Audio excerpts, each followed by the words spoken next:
So investment casting is a metal manufacturing process whereby you start off with a polymer that is the shape of the part you want to make. You encase that in a ceramic slurry, let that slurry harden, melt the polymer out, and pour molten metal in.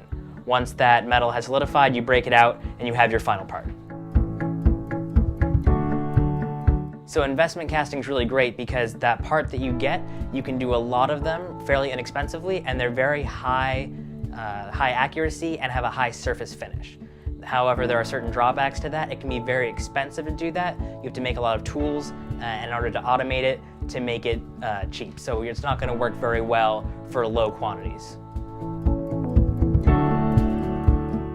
At American Holt, the way we handle lower quantity investment casting orders is instead of having our vendor mold them and everything, we will 3D print those patterns directly. So this leads to huge cost savings. So traditionally, in investment casting, you have to pay for the mold. The mold can cost $5,000 or more. That takes a while to make, and it could take months for the parts to come in.